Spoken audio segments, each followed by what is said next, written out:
Hello again, this is the 9th of June 2025 and this is another Orty Thoughty, me and my spin. And I am currently spinning for the second time in my life on the Dreamstone. And it's going a lot better this time round because we have YouTube. We have the ability to binge watch, which we did not back in the early 90s. And the series ran, well, there were 4 series that ran from 1990 to 1995, so we're talking pretty much my primary school years, very, very much the target demographic. But having said that, it's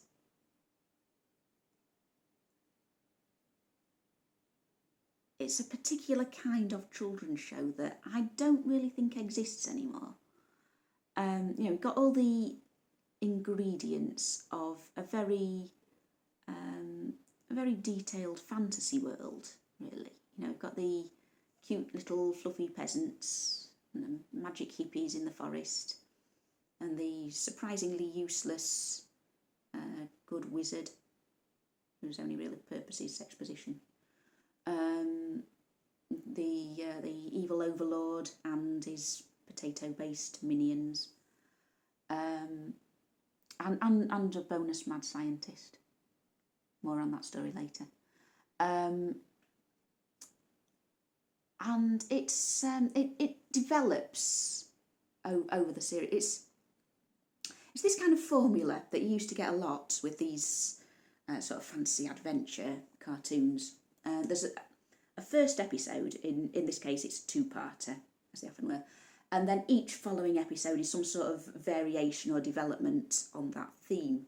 It's almost like, the writers are then writing fanfic over and over again of their original piece, which I like, works for me.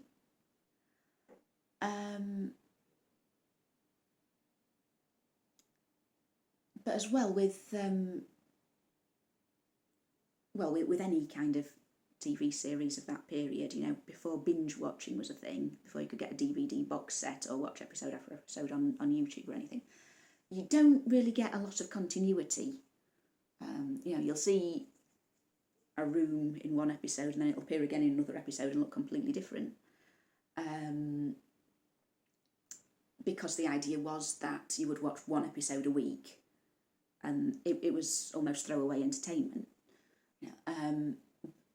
But having said that, you do sometimes get episodes referring back to previous episodes. And what I think is quite nice is they don't expect every viewer to remember what had happened in the previous episode. They do a little flashback sequence repeating what happened.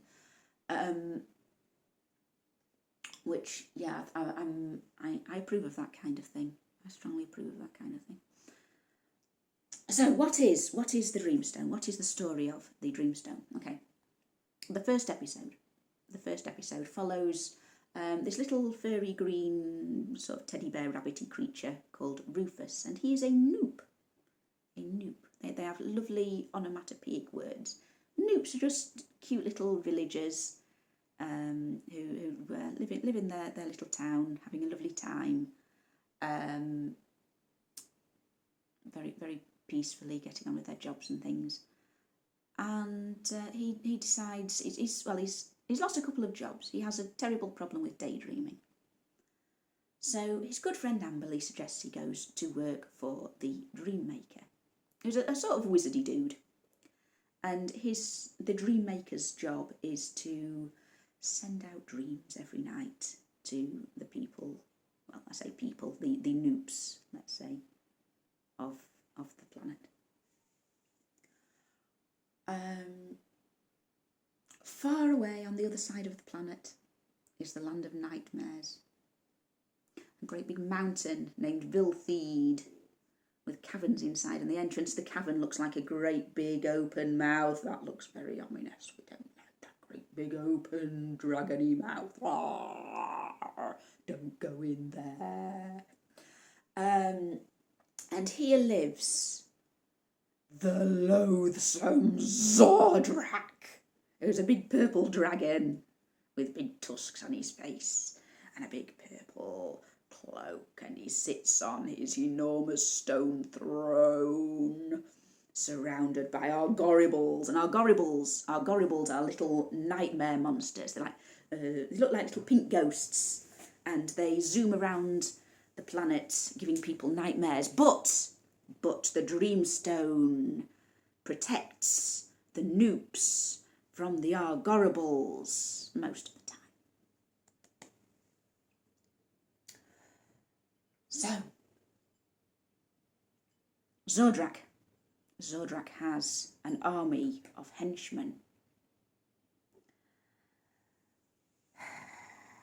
Erpnes. I said they had lovely, lovely onomatopoeic names. Yeah, what are Erpnes? Erpnes are, I think, really interesting. They actually remind me quite a lot of my workplace masking persona.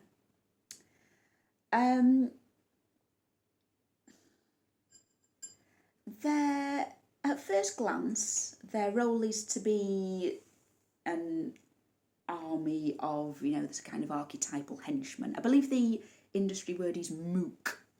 Right?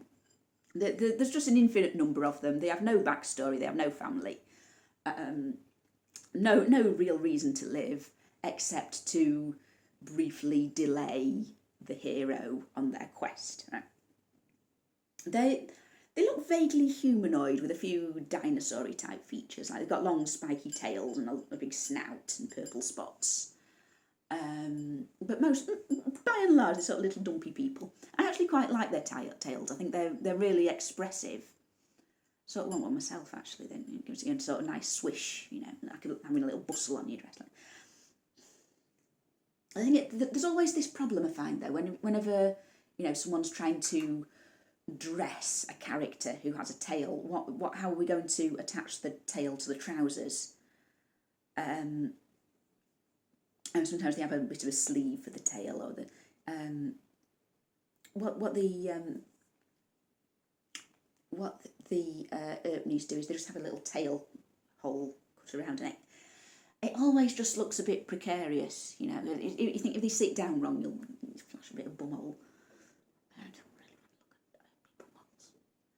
But anyway, they sort of wear big green waders and some body armour around their shoulders and a little helmet. Because they are an army, of course, and they're very mostly yes, as I say, they at first glance should be just these characterless henchmen, completely disposable, just following orders of character, but. A lot of them are kind of characterised as being quite lazy, incompetent, cowardly. They often run away from trouble rather than get stuck into the battles. They'd rather sit around eating burgers. They eat slime burgers. They're sort of monstrous. They eat slime burgers and gunge sandwiches and drink big cups of foaming green stuff. So, the Erpnes army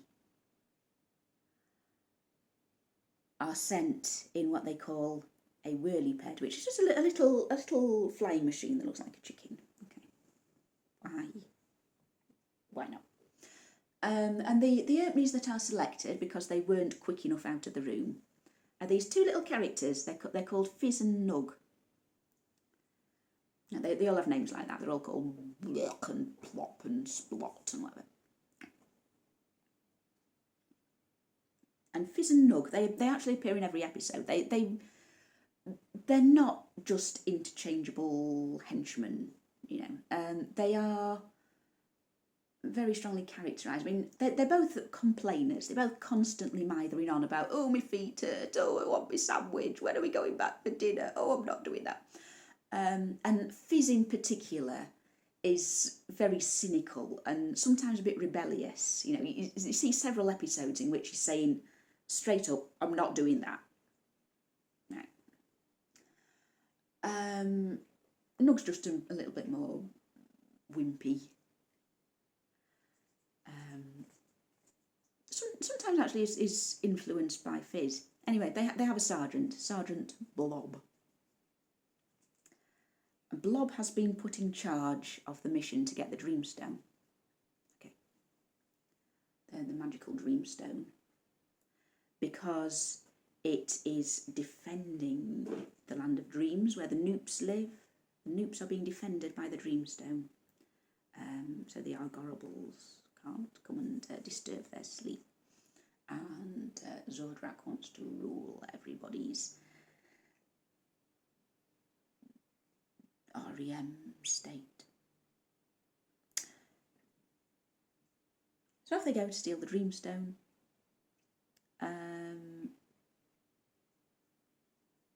Which, yes, on this occasion they succeed in. Each episode, you know, it's kind of touch and go. Sometimes they do manage to get it. Sometimes they are foiled. Sometimes they fail.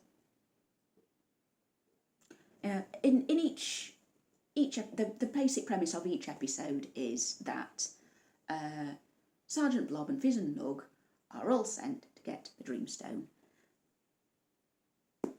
Of course, they don't. They are always prevented from actually taking it back and destroying it. But sometimes they get closer than others. You know, there's always a bit of suspense. There's always a bit of will they, won't they?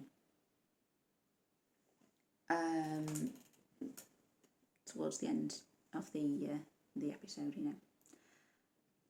So anyway, they get the Dreamstone. They also kidnap Rufus's best mate, Amberly. Now, I always thought when I was small that Rufus and Amberly were brother and sister. I don't know why I thought that, because it actually says several times in the script that they're best friends. I just thought they were brother and sister. I don't know. And I think that there are hints. There are hints in various episodes as well that, you know, Rufus kind of wants a bit more, but Amberly is oblivious. In fact, there was one scene. There's one scene that I just thought, oh my word, how did you get away with that?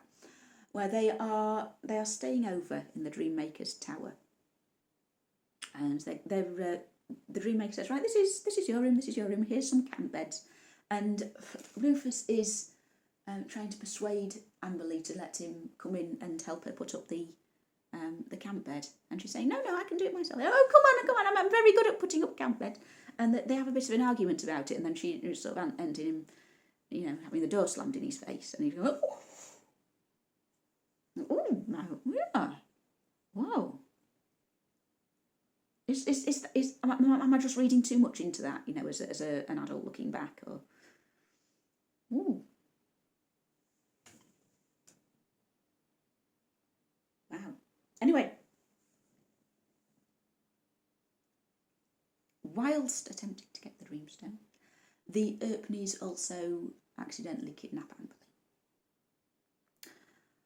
So Rufus has to start the long trek to Vilfeed to get them, to get Amberly back, and the Dreamstone, of course. The trouble is, between the land of nightmares and the land of dreams, there is the mist of limbo, and beneath the mist of limbo, there is the sea of destruction, wherein lies the island of catastrophe. I don't really fancy going there. Anyway, he managed to happen across some friendly little woodland magicians. There's Pildit, their leader, and they all have flying leaves and a glowing staff. Now, I'd actually completely forgot all about them. They're called, I thought they were called Watts, but I've actually looked at the write up about it, and they describe them as woots. But I suppose everyone in the show's got a southern accent, so I can't really tell the difference. So these woots, they live in the forest. They have nice little tree houses, and they have these glowing staffs and flying eggs. And I'd completely forgot all about the woots. It's this weird experience. I actually keep having this over and over again watching the show, because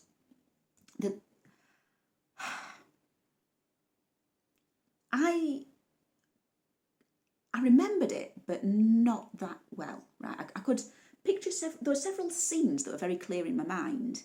And there's several characters and things that really stuck in my head as well. But I couldn't remember any characters' names. I couldn't remember any complete episode plots, and maybe I didn't really understand every episode. I just like the imagery and the characters and things. But anyway, it's like there's a whole world in my head that it was just in there somewhere, just waiting for me to jog the memory. Just what's happened? What I cannot describe what has happened. Right, I couldn't remember these things, and then I've seen them, and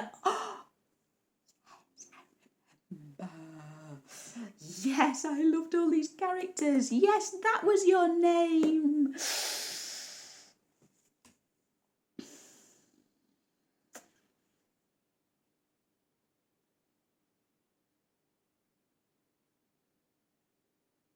No, I remember them now.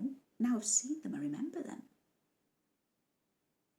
They weren't new to me, It wasn't like I completely forgot the others. And I find this quite often. I've said to a few people who are my sort of age, "Oh, did you watch the Dreamstone when you were younger?" And they go, "Oh yeah.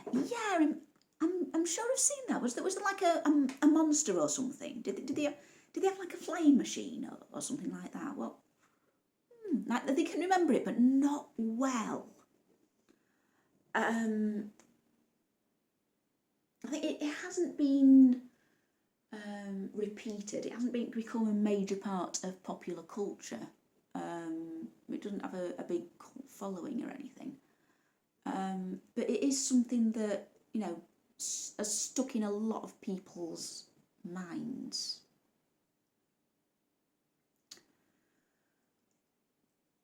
To a small extent. But yeah, as I say, I keep seeing things in it that I think, yes, I remember seeing that when I was 5. Yes, and the woods are a very a big example of that. So, as I say, if you'd said to me, "Oh, do you remember that show that had the woods?" Yeah, they're like green people with long tails, and they got sort of fuzzy hair, and they got these staffs with magic glowing globes, and they fly around the leaves. What? I see a picture of them, I hear their names, and I think, yes, I remember that. Anyway, Pildit, the leader of the Watts, gives Rufus a magic leaf so they can fly to Viltheed.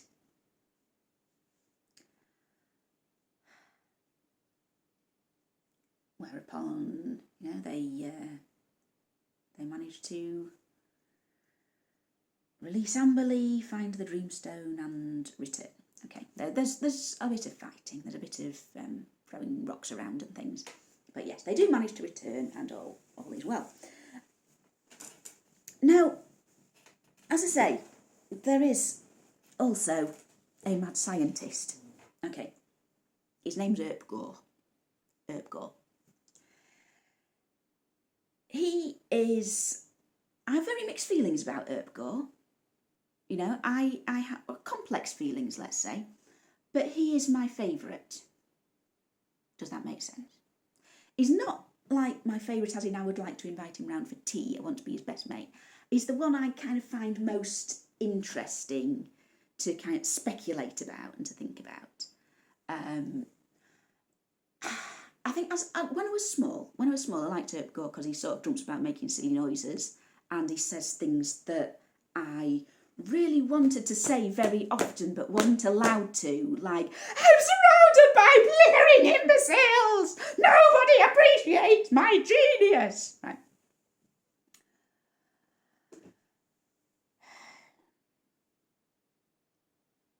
And I mean, no, I appreciate him as a work of art. I think he's a really well-designed character. I think he's, as I say, very, very interesting to kind of speculate about what is this guy's backstory. But the strange thing, he is a major character later on in the series, but I think the very strange thing about that first episode is he only appears right at the end of part 2. And he's such a tiny cog in the machine. You know, he's...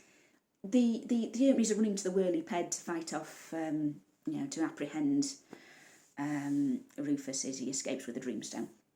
And when they come in, they find Erpgor is in the whirly ped, and he's created this bomb. It looks like a little egg, and he's telling them very, very sternly, you need to pull the lever to make the egg work. Of course, they're not listening. There's a bit of back and forth. You know, it becomes apparent they strongly dislike Erpgor. He's not popular, and he's kind of very arrogant and talks down to the others a lot. So they don't really want to listen to him. So Sergeant Blob just removes him from the whirly ped and off they go. The bomb fails to work, of course, because they did not pull the lever as instructed, and goes away to Erpgor sobbing in front of Zordra, going, "Oh, my masterpiece! They failed, those idiots failed." Right, that's all he does. That's all he does in the first episode. But as I say, he becomes a major character. He is in every episode after that, playing quite a big role very often. Also, in later series, we meet 2 of his relatives, his niece, Pip, and his auntie. I don't think she actually has a name. Anyway.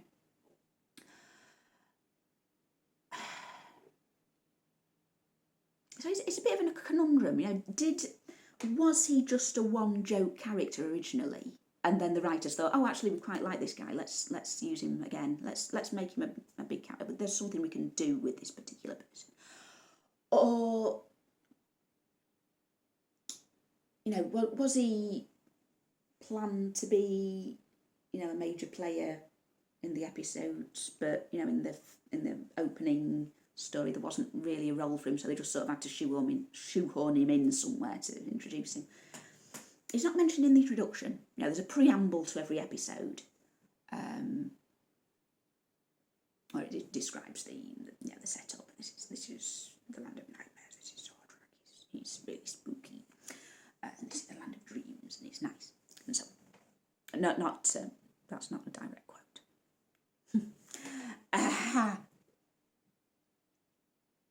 Not mentioned at all in that. And why is Erpgor green? Now, every other Erpney is pink with purple spots, apart from, as I say, Erpgor and his niece and auntie, who will appear later on. Now, I think probably the most likely explanation is when the character is being designed, as I say, the Erpneys are sort of part dinosaur, part human, you know, little round blobby human.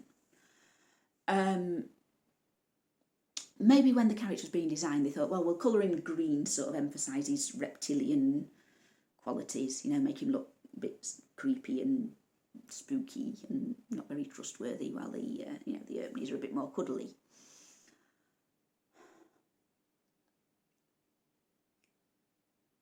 But I mean, I have been thinking about this. I have been writing a fanfic, actually. I think my headcanon is that there are green Erpneys and pink Erpneys, And the thing we notice about Erpgor and his relatives is that they're kind of very ambitious. Right? They're all very very kind of scheming. They want to be what Zordrak is basically. They're all potential evil overlords who just sort of happen to be temporarily embarrassed. But anyway, my headcanon is that there's kind of two races, if you like, of Erpnes. There's the Greens, who consider themselves to be kind of superiors, and the Pink Erpnes are, they're sort of looked down on by the Greens as being lesser mortals. And we do see Erpgor over and over again referring to the Pink Erpnes as the menials, and just sort of going on and on about how he's so much more intelligent than they are, and they're worthless and they're expendable and so on. So I can sort of see him being a big racist. I think he's like a kind of Nazi, if you like, a green supremacist. He's a green supremacist. He wears 3 pairs of little round glasses. That's pretty damn Nazi, isn't it? Come on.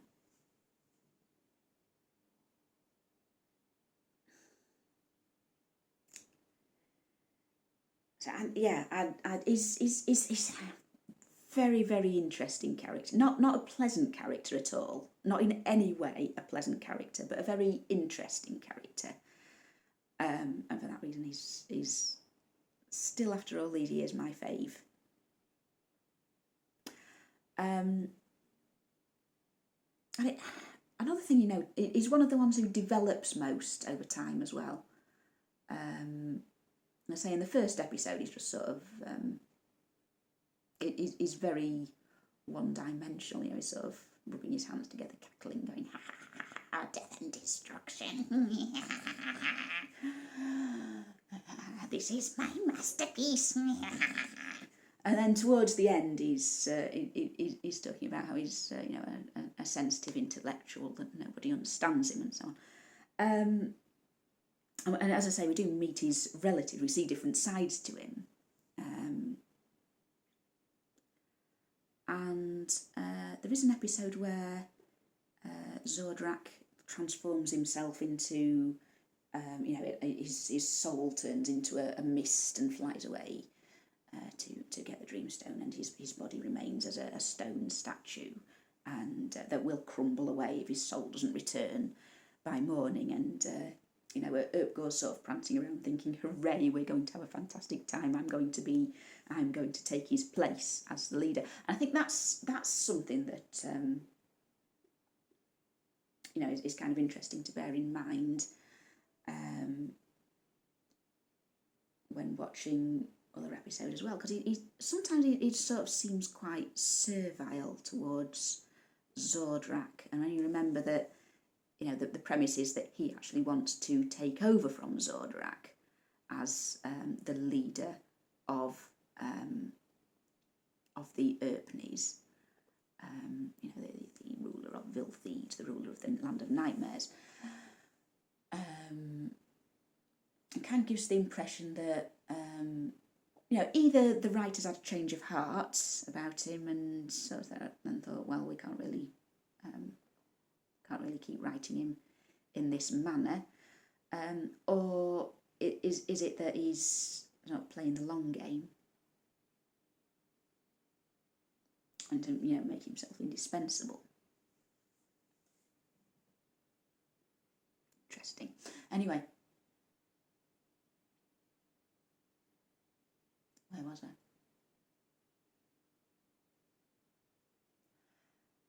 Yes, and each episode, Zordrak commands Erpgor to design some sort of a machine that will enable the 3 soldiers, Sergeant Blob, Frizz and Nug, to travel to the Land of Dreams, capture the Dreamstone.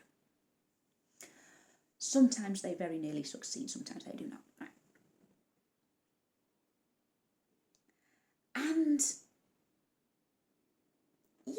enjoying it on a lot of levels, you know, and as I say, there is an element of sort of nostalgia to it. You know, it is something that I do remember enjoying a lot when I was kind of the age that my children are now.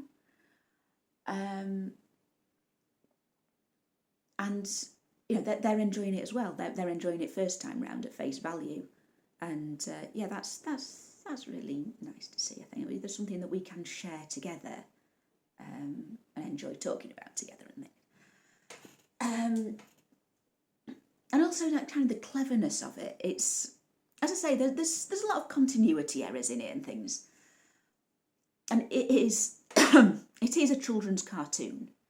You know, if a rock falls on someone, then they'll be squashed into an ironing board cover with little stars spinning around their heads. You know, characters don't die as such, unless it suits the narrative. But yeah, as it's one of these sort of episode after episode things, you can't really have any permanent changes.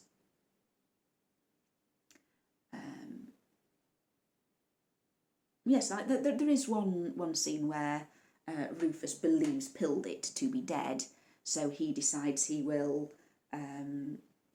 This isn't in the first episode. He believes Pildit is dead, so he decides he must avenge Pildit's death, and he strides into Viltheed all on his own because he's a brave little noob. But it turns out Pildit wasn't dead. He survived.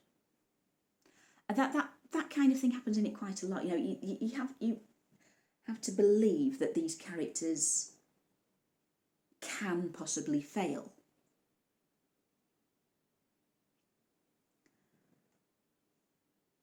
I think that's something that you don't really see in modern cartoons. You know, it was just you know, a staple when I was young. You know, cartoons were about heroes having adventures. There was high stakes. It was life or death. There were terrifying monsters. But any time you turned on, you know, the children's hour, there'd be a cartoon about someone being very brave. You know, going somewhere exciting. There'd be some magic. There'd be some sorcery. You know? And there's ones that everyone remembers, like, you know, Thundercats and Dungeons and Dragons and so on. But there's a lot that just sort of, you know, slipped away and were never mentioned again. But yeah, it was just the staple of children's TV, really. And it's gone. It's gone. There was, I think there was a fashion kind of in the late 90s for cartoons to get more and more garish and that kind of gross out humour. And I didn't find that entertaining at all. That did nothing for me. There was just no sort of entertainment value in it. And then there was the reaction to that, which is the sort of nice cartoons, you know, like Hey Duggee and Bluey and Peppa Pig and stuff. Which is, you know, they're good. They're nice. They've got a place. But there's only so much that you can do with, you know, a family of cute little animals doing their everyday activities and maybe, I don't know, learning a moral lesson or whatever.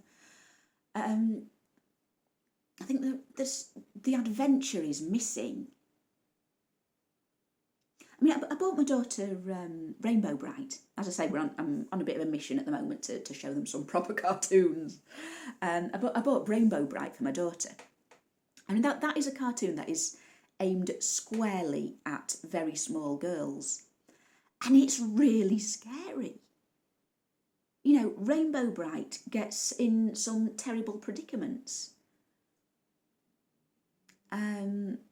There's monsters, you know, big scary monsters with loads of eyes and sharp teeth, and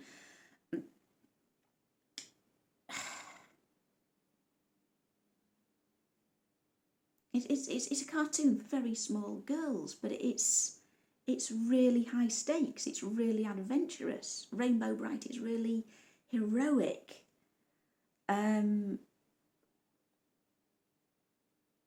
but she also has a horse with a rainbow-coloured mane that gallops along rainbows and sprinkles little stars to make everybody happy. You know, so it is sort of quite sweet and girly in between times.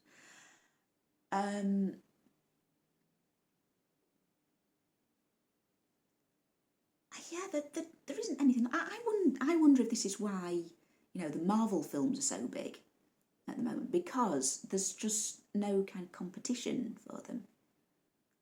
There aren't any Saturday morning kids cartoons that really fulfil that, you know, that remit. The adventure, the heroics. It doesn't really feature anymore.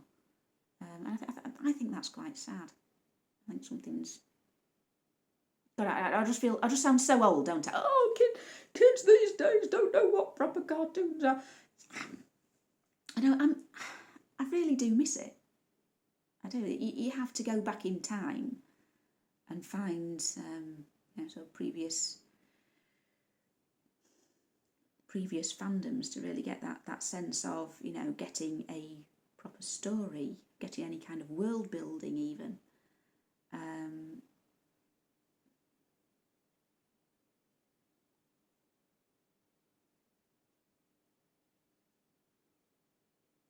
Yeah, and the thing about the Dreamstone is as well that the odd thing about it is, you know, we start the first episode. It sets up Rufus the Noob as the protagonist, and the Dream Maker, you know, the wizard who looks after the Dreamstone and makes the dreams, as being, you know, this very powerful magical figure.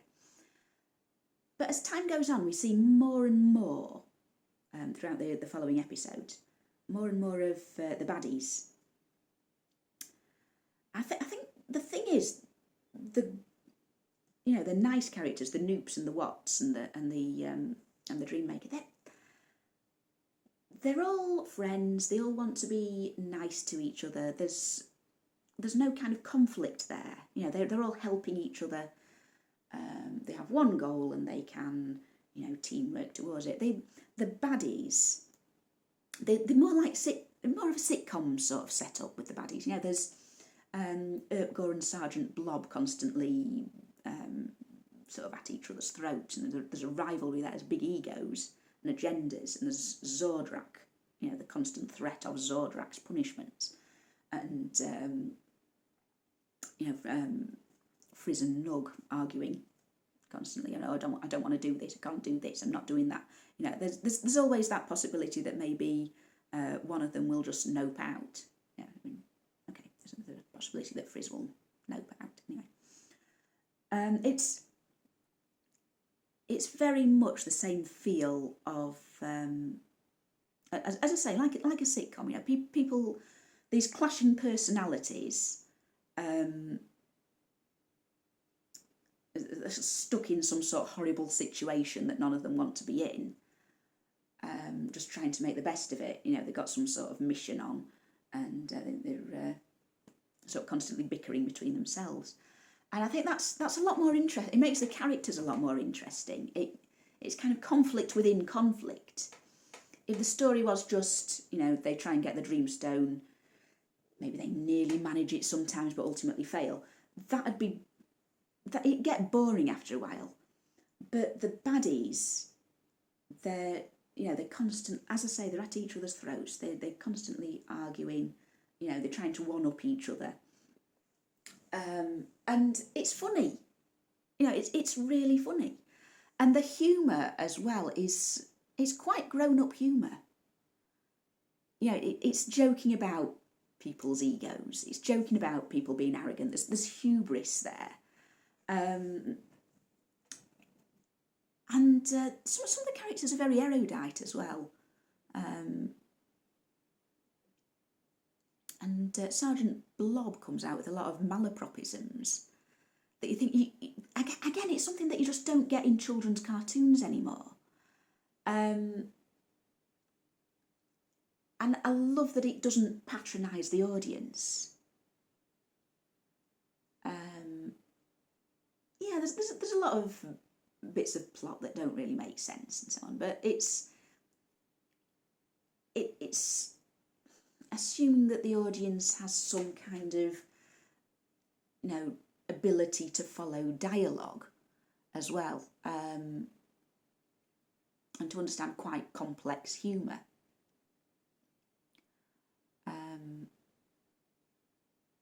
And that's something that I think, I'm trying to remember when I was a child how I felt about that. I think,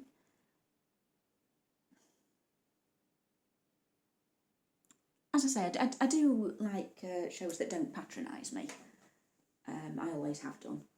And I did often feel that, you know, I was being underestimated by the media aimed at me. But I can't specifically remember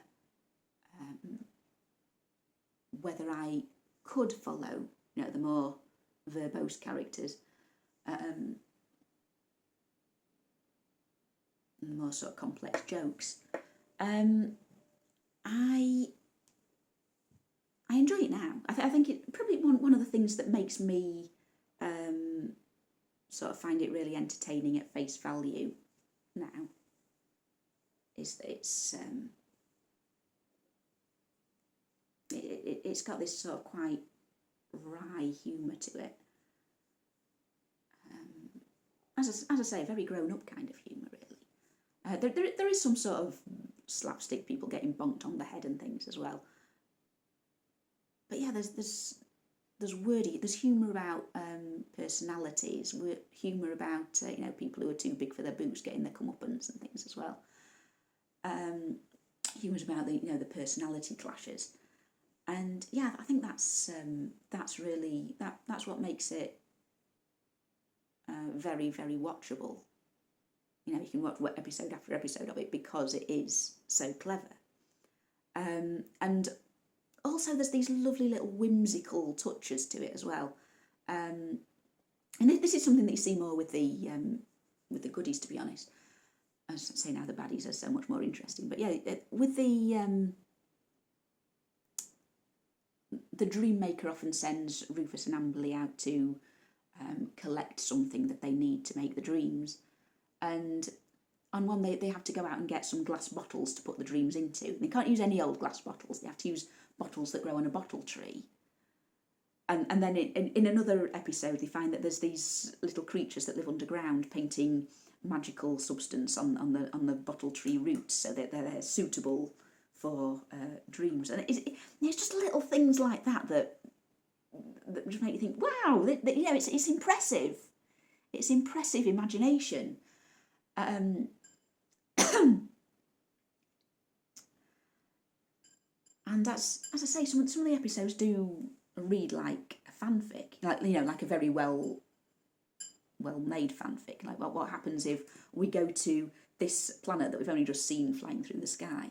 You know, what goes on that planet up there? What does this character have a family? What is this character's family like? You know, we meet Zordrak's sister in some of them, and she's not an evil overlord at all. She's very she's very spoilt. Just likes everyone to run around after her, telling her how wonderful she is all the time. And she steals the Dreamstone to make a little hair ornament, make herself a little crown to go to a ball. She's quite funny. Anyway,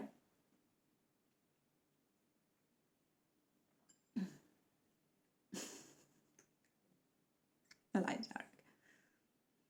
What if these two characters who've never met?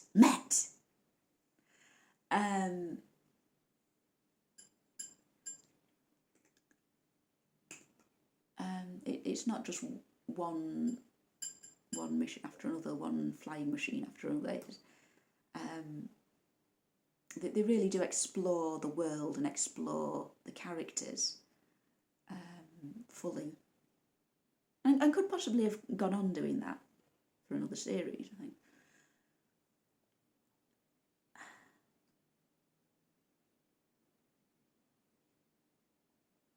Am I running out of steam? I sort of feel like there's something else I wanted to say about it, but I can't think what it was. Ooh. Yes, I've already started on the fanfic, I've got to say.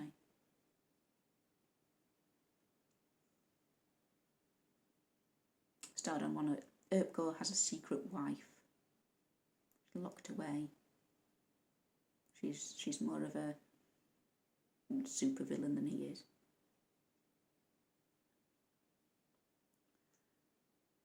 Next one. Frizz gets lost. He's captured by the Noops. He's converted.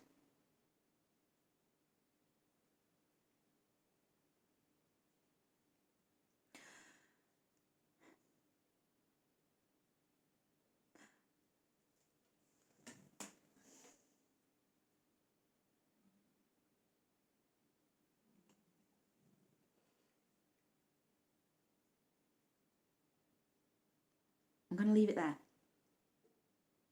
going to leave it there for now. I'll see you in the next one.